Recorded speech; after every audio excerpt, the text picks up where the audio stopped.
Hi everybody, I'm Chris Brinkley and welcome to the UT Martin Skyhawk Golf Preview. I'm with UT Martin golf coach Jerry Carpenter, the two-time OVC Golf Coach of the Year. He's been at the University of Tennessee at Martin for 54 years, 4 as a student, 34 as a bookstore manager, and 16 as our head coach. Jerry, thanks for joining us. Hey, my pleasure. Doesn't seem like it's been that long, but I've basically spent my whole life here. Yeah. Basically since I got out of high school and came from Dyer County up here, and it's been good. Met a lot of nice people, done a lot of nice things, seen the university grow. It's just been very good. Hopefully I got a few years left. Yeah, you've seen a lot of challenges. I wonder if you can even imagine as a freshman that you would have thought you would be here as a golf coach. Absolutely not. No way did I think I would be a golf coach when I left my home in Dyer County. I'll never forget the day that my mother actually pushed me out the door because I had been enrolled, and the first couple of weeks hadn't gone as well as I anticipated, and I told her I wasn't going back, and she said, "Yes, you are." So she actually pushed me out the door and put me in a car and sent me back up here. So I guess, hey, I wouldn't have been here if it hadn't been for her. Bless her.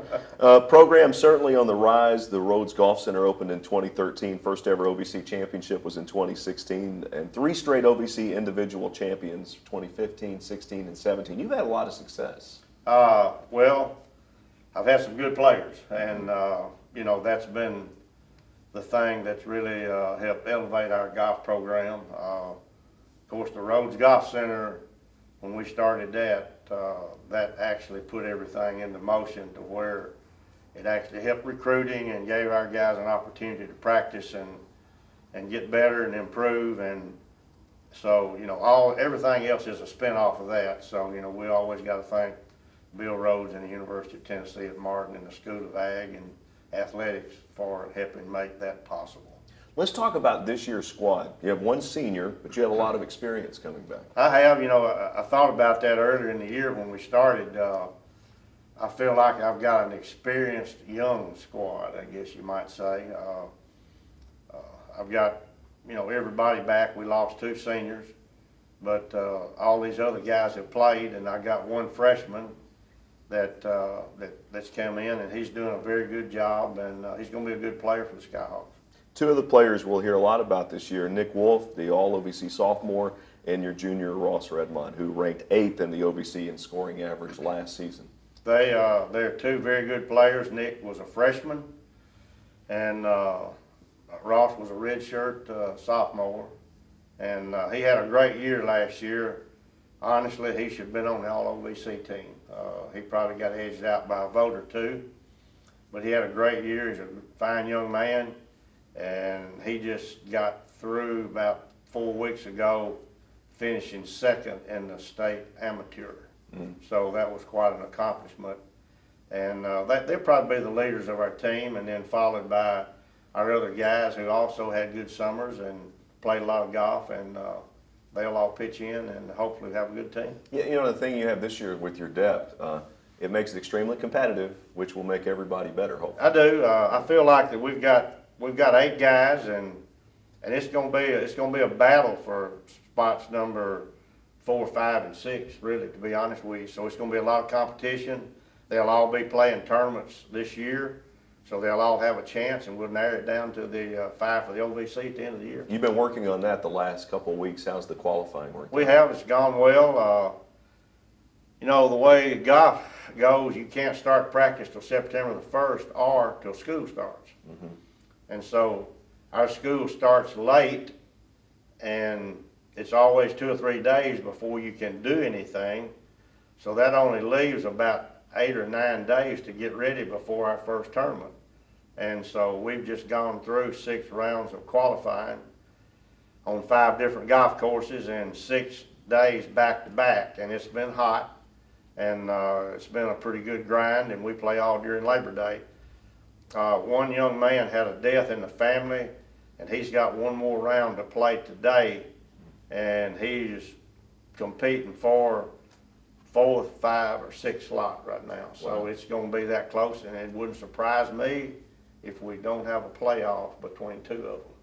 And if we do that, we'll go to a golf course and we'll play 4 holes, aggregate score, and then sudden death after that. So I've seen it come down to that many times. That creates pressure that you might see in actual It does. events. It creates a lot of pressure and a lot of competition and everything.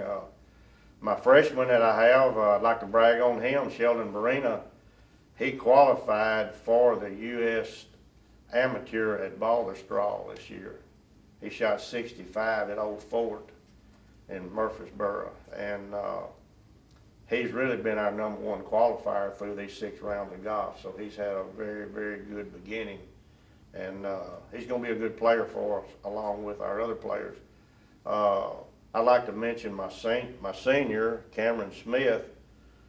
He's played quite a bit over the years and been up and down, but now he's playing pretty solid golf right now, and he's playing around today to see, where he falls in the mix. This year, too, you'll also host 2 events, which is a lot of work, but it's always good to be the host school. It is. We've got 2 events we host. One is Skyhawk Classic at Paris Landing State Park, and then we'll have one at Jackson Country Club about the 2nd, 3rd week in March. And those are 2 good events for our team and everything to compete. Everybody gets to play those tournaments, and so gives everybody a chance to compete. You had 2 assistant coaches. Both were former UT Martin golfers. One you're a little bit closer to than the other. It's your son, Scott. Right, yeah. Scott's been with me. I coached him 2 years while he was still in college, and, kind of ironic when I got this job, we had a discussion, and I told Scott, I said, I won't take this job if you think it's going to interfere with you playing golf. And so he thought about it, and he said, you've been my coach all my life. So, not any different. The only thing we're going to do is we're not going to argue and compete at home. And I said, that's a deal. So it's worked out good. He's got a full-time job, and he gets to play with the guys on the weekend some, and then he comes to the range and works with some of them if we need some help. And he's just a good go-between. And then I got Austin Swafford, who is in his 2nd year as a GA in athletics, and he was a good player for us, or freshman of the year, a couple of times OVC player, and a fine young man, and really gives us a good insight and a good help with the players. Coach, your first event's coming up. Murray State's the host. Tell us about that. Yeah, Murray State. That's usually our first event. Practice round will be Sunday if it doesn't get washed out, but it looks like Monday and Tuesday is going to be good. Eddie Hunt, a good friend of mine, has about 10 or 11 teams, and the course at Miller's always good, so it'll be a good way to get started. It'll probably be 4 or 5 OVC teams there, so it gives everybody an opportunity to kind of come out and get their feet wet and see where we go from there. Okay, that's Coach Jerry Carpenter. For all the information you need when it comes to the UT Martin golf team, go to utmsports.com. I'm Chris Brinkley. Thanks for watching.